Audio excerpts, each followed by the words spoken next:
नमस्कार प्रेक्षकांनो, तुला जपणार आहे या मालिकेच्या येणाऱ्या जबरदस्त भागामध्ये आपण पाहणार आहोत. आता इकडे नर्मदा किचनमध्ये येते. ते बघून मीरा एकदम तिच्यावरती हसते.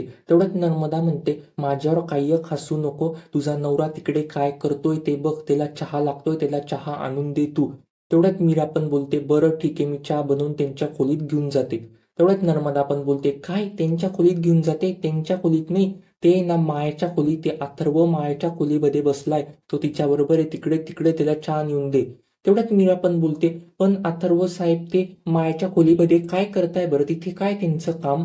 तेवढ्यात नर्मदा पण बोलते, ते मला काय माहित बरं, ते त्यांच्या खोलीमध्ये काय करताय? तू नसले तसले प्रश्न मला विचारू नको. अथर्वने जे सांगितलं मला, मी ते तुला सांगते. मी बी काय तुझ्याशी बोलत बसली? असं म्हणून नर्मदा पण तिथून निघून जाते. आता इकडे मीराला एकदम धक्का लागलेला राहतो. मीरा त्याच विचारामध्ये पडते, अथर्व तिच्या खोलीमध्ये काय करतोय? असं म्हणून आता मीरा पण चहा बनवून तो अथर्वला द्यायला मायाच्या खोलीमध्ये घेऊन येते. आता इकडे माया पण एकदमच खुश झालेली राहते. माया मुद्दामच इशाराने मीराला म्हणते, हे बघ अथर्व आता माझ्या खोलीत आहे.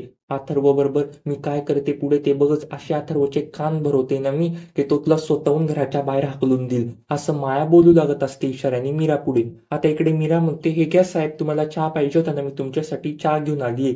आता मीरा पण अथर्वला चहा देते. अथर्व म्हणतो, हे मायानी ना मला दिलं होतं शिवण्याकरता. असं म्हणून अथर्व पण एक कापड राहतो तिथे, तो कापड शिवू लागत असतो. आता माया अथर्वला तो कापड देते आणि तो अथर्व कापड शिवून देतो मायाला. त्याच्याने आता मीराला एकदम मोठा टेन्शन आलं राहतं. मीरा विचार करत राहते. मीरा म्हणते, जरा काही माया तिचे कोट कारस्थानं चालूच ठेवेल, ती वेदाला पण त्रास देईल.